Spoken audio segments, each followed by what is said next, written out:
দেশের ১৭টি অঞ্চলের ওপর দিয়ে দমকা থেকে ঝড়ো হাওয়া বয়ে যেতে পারে বলে জানিয়েছে বাংলাদেশ আবহাওয়া অধিদপ্তর। এসব এলাকার নদীবন্দরগুলোকে ১ নম্বর সতর্ক সংকেত দেখাতে বলা হয়েছে।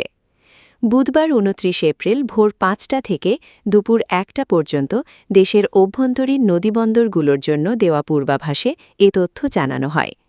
পূর্বাভাসে বলা হয়েছে, রংপুর, দিনাজপুর, রাজশাহী, পাবনা, বগুড়া, টাঙ্গাইল, ময়মনসিংহ, ঢাকা, ফরিদপুর, খুলনা, বরিশাল, পটুয়াখালী, নোয়াখালী, কুমিল্লা, চট্টগ্রাম, কক্সবাজার ও সিলেট অঞ্চলের ওপর দিয়ে ঘণ্টায় ৪৫ থেকে ৬০ কিলোমিটার বেগে দমকা বা ঝড়ো হাওয়া বয়ে যেতে পারে। এর সঙ্গে বৃষ্টি বা বজ্রসহ বৃষ্টির সম্ভাবনাও রয়েছে।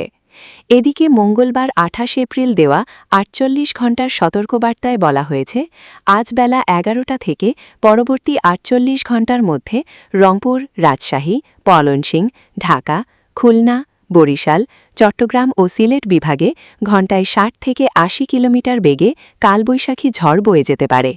ঝড়ের সঙ্গে তীব্র দমকা হাওয়া ও বজ্রপাতের আশঙ্কা রয়েছে।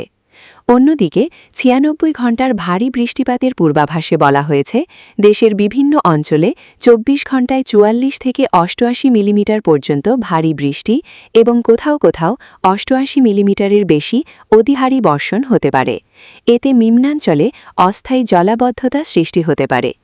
বিশেষ করে চট্টগ্রাম বিভাগের পাহাড়ি এলাকায় ভারী বর্ষণের কারণে ভূমিধসের ঝুঁকি রয়েছে বলে সতর্ক করেছে আবহাওয়া অধিদপ্তর।